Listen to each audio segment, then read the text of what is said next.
Teacher, I didn't want to do the homework because it's boring as shit, and I kind of just wanted to like run around outside or whatever. Okay, so I watched the show Euphoria, which at first glance is about Zendaya's character, Rue, who's bad.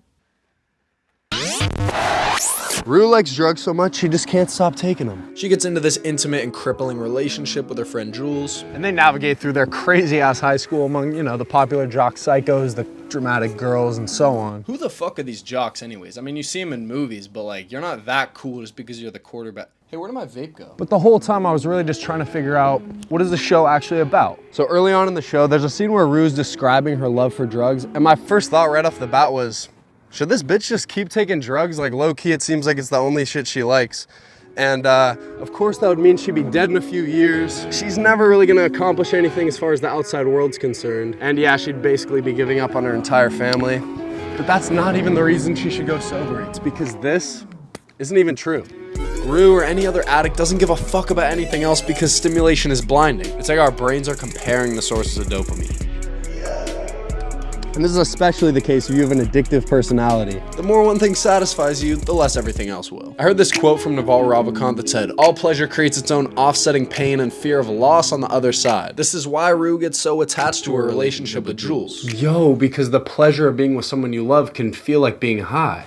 Exactly. Babe, like, when I'm with you, I just feel high, you know?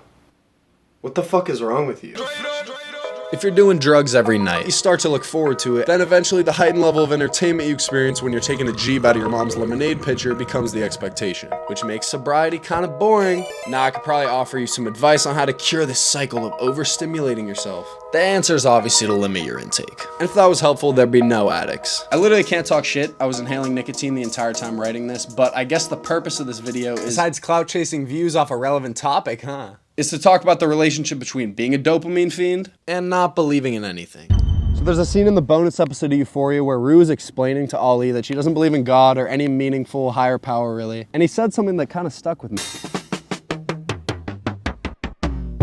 You have to believe in the poetry. He's basically like, listen, Rue, I know you're sitting here thinking about religion like nothing matters and... Wait, are these rules real or did people without iPhones just kind of make them up to explain the world? You don't even need a religion to think this is special in some way. I mean, other animals are just trying to eat so bad they don't even have enough time to do whatever the fuck this is. So when I heard that, it kind of clicked in my brain that through the lens of these characters who are representing exaggerated versions of the modern kid, the show is setting out to answer a question. Fuck, where's my vape? Will, you're on air. Shit. I mean this in the least dramatic way possible, but the question is, how do I find a sustainable source of happiness? In other words, it's why should I live?